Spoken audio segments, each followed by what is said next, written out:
friends, coming to you from home again. I have a question for you. What are you afraid of? Everybody's afraid of something. I'm a pretty tough country girl. Spiders don't bother me. Snakes don't bother me. The dark doesn't bother me. But oh my goodness, I'm scared of mice and rats. Ugh. I will scream like a little girl and jump up on a chair if I see a mouse or a rat. That's why we don't have any classroom pets like gerbils, because they gross me out. Today's story, though, is about a mouse. Did you know mice will eat paste and leather if they get hungry enough? Did you know their front teeth grow their whole life? Did you know that their name mouse is from the Sanskrit language and it means thief? They'll steal your food if you don't clean your kitchen. So keep the kitchen cleaned up. All right. So the story is Frederick by Leo Lionni. All along the meadow where the cows grazed and the horses ran, there was a stone wall. That's the setting. Now I know where the story's taking place. Oh. In that wall, not far from the barn and the granary, a chatty family of field mice had their home. There's the characters of the story. Chatty field mice. I know some chatty children. I miss them. But the farmers had moved away, and the barn was abandoned, and the granary stood empty. And since winter was not far off, the little mice began to gather corn and nuts and wheat and straw. They worked all day and all night, all except Frederick. Look at these illustrations. They're torn paper. The artist tore paper and then took pictures of it. It's kind of cool. Frederick, why don't you work? They asked. I do work, said Frederick. I gather sun rays for the cold, dark winter days. How do you gather sun rays? Can you put them in a jar? It's weird. I better keep reading, find out what he's talking about. And when they saw Frederick sitting there staring at the meadow, they said, And now, Frederick, what are you doing? I gather colors, answered Frederick simply, for winter is so gray.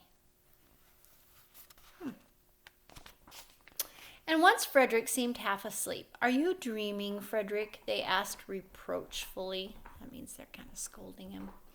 But Frederick said, Oh no, I am gathering words, for the winter days are long and many, and we'll run out of things to say. There he sits. Everybody's working. Looks like he's doing nothing. The winter days came, and when the first snow fell, the 5 little field mice took to their hideout in the stones.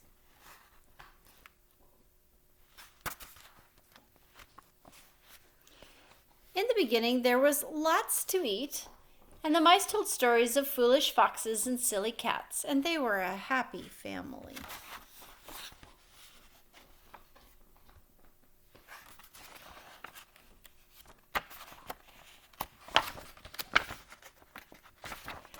But little by little, they nibbled up most of the nuts and berries. The straw was gone, and the corn was only a memory. It was cold in the wall, and no one felt like chatting anymore.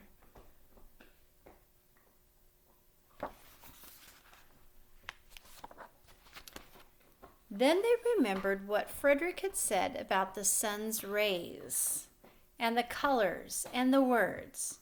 What about your supplies, Frederick? They asked. Close your eyes, he said. See how their eyes closed? Now I send you the rays of the sun. Do you feel how their golden glow? And as Frederick spoke of the sun, the 4 little mice began to feel warmer. Was it Frederick's voice? Was it magic?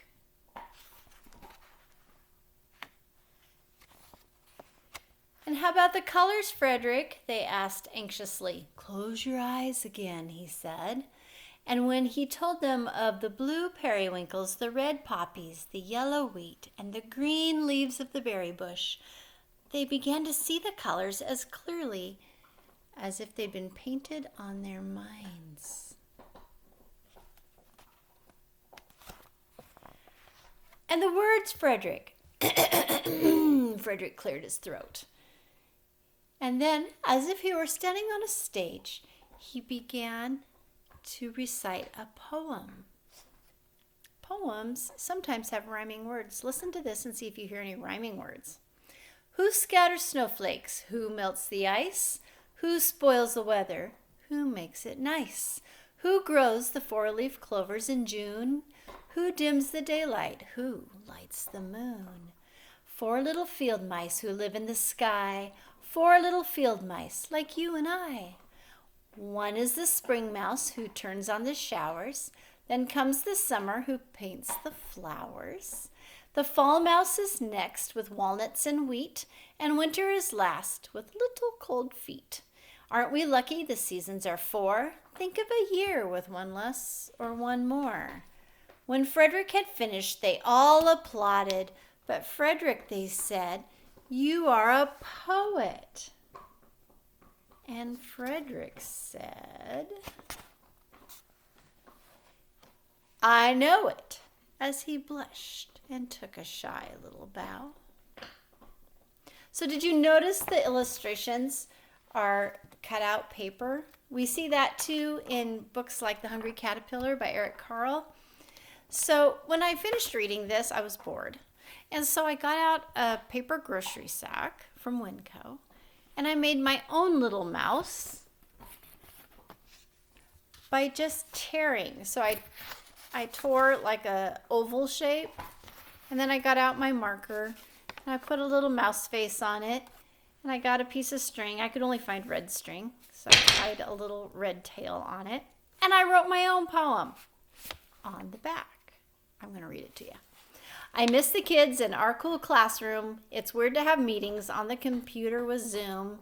I hope you are well and washing your hands. Try doing some homework whenever you can. Love you guys. See you next time. Bye-bye.